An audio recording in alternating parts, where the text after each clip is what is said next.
हाँ जी, तो दोस्तों मैं क्लिक कर रहा हूँ रॉयल ओमान पुलिस की जो एप्लीकेशन है उसके अंदर और मज़ीद आगे इसमें जो भी प्रोसेस आएगा, पासवर्ड कैसे रखना है, क्या-क्या चीज़ें हैं, वो सब आपके साथ शेयर करूँगा। यहाँ पर मैं क्लिक कर रहा हूँ ट्रैफ़िक सर्विस के ऊपर और ट्रैफ़िक सर्विस के बाद में यहाँ पर करूँगा रीन्यूअल सर्विस के ऊपर क्लिक और इसके बाद में है ड्राइविंग लाइसेंस रीन्यूअल। यानी ये मैं आपको सिर्फ़ एक शो करवा रहा हूँ कि आपने कैसे पासवर्ड क्रिएट करना है।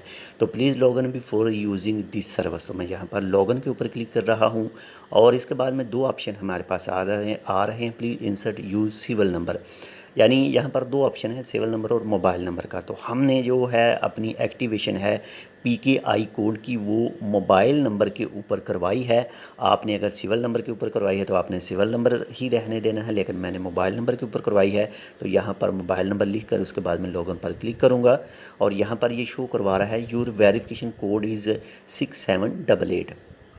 ये कन्फर्म करना है कि वाक़या ही जो दूसरा मैसेज आएगा वो सेम कोड ही है। यहाँ पर ये देख सकते हैं रीडो ज़ून welcome to Royal Oman please okay. इसके बाद में ये दोबारा से कोड दिखा रहा है कि वाक़या ही आपका यही कोड है।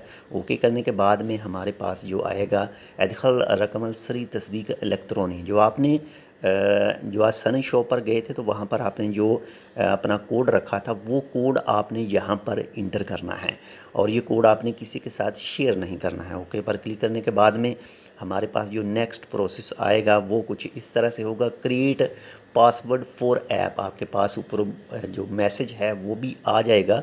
तो यहाँ पर आपने अपना पासवर्ड जो है एक महफूज पासवर्ड जिसको आप अपने जहन में रख सकें, किसी अच्छी जगह पर लिख के रख सकें, वो आपने यहाँ पर अपना पासवर्ड क्रिएट करना है। क्रिएट पासवर्ड फॉर ऐप यहाँ पर फर्स्ट, इसके बाद में सेकंड है कन्फर्म पासवर्ड, वो आपने सेम देना है। इसके बाद में पासवर्ड देने के बाद में आपने करना है ओके के ऊपर क्लिक और ये 6 डिजिट का पासवर्ड होगा। ओके पर क्लिक करने के साथ ही जो मज़ीद तफसील आपके सामने आएगी तो वो कुछ इस तरह से कि मेरा जो पासवर्ड है वो थोड़ा सा गलत हो गया है, इसी वजह से मैं दोबारा से जो है वो पासवर्ड टाइप करूँगा। दोबारा से टाइप करने के बाद में जो ओके के ऊपर क्लिक करूँगा तो जो नेक्स्ट प्रोसेस होगा वो अभी आपके साथ मैं शेयर कर रहा हूँ। वीडियो को लाइक नहीं किया तो वीडियो को लाइक कर दीजिएगा। अगर आपने अभी तक हमारे ये channel tech with Urdu subscribe नहीं किया तो आप इसको सब्सक्राइब कर दीजिएगा।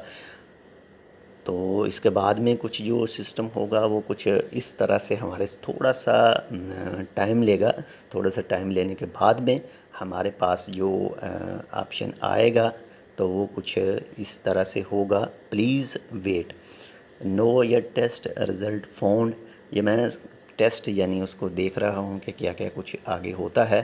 तो नेक्स्ट जो रॉयल ओमान पुलिस की एप्लीकेशन है इसके लॉगिन करेंगे तो आपका जो नाम होगा वो सामने आएगा। तो मैं खाली ऐसे ही चेक कर रहा हूँ। बाकी आप यहाँ पर ये रजिस्ट्रेशन करने के बाद में जो आप व्हीकल रजिस्टर रिन्यूअल कर सकते हैं, इसमें कुछ दूसरे काम हैं वो भी आप कर सकते हैं। Vehicle transport please login before using this service. तो हमने ऑलरेडी जो है वो कर चुके हैं इसमें लॉगिन। बाकी आगे मैं तफसील आपको बताता हूँ जो लॉगिन का सिस्टम है। ये देख सकते हैं गुड इवनिंग मोहम्मद। तो यहाँ पर एप्लीकेशन के अंदर मेरी एंट्री हो चुकी है, मेरा जो अकाउंट है वो बन चुका है। तो इस तरह से मुख्तलिफ़ जो हैं, अगर आपके पास पीकेआई एनेबल्ड सिम है ओमान की तो रॉयल ओमान पुलिस की एप्लीकेशन में आप अपने लाइसेंस वगैरह की कॉपी वगैरह चेक कर सकते हैं। अगर आप किसी दूसरे मुल्क में जाएंगे और आपको रॉयल ओमान पुलिस का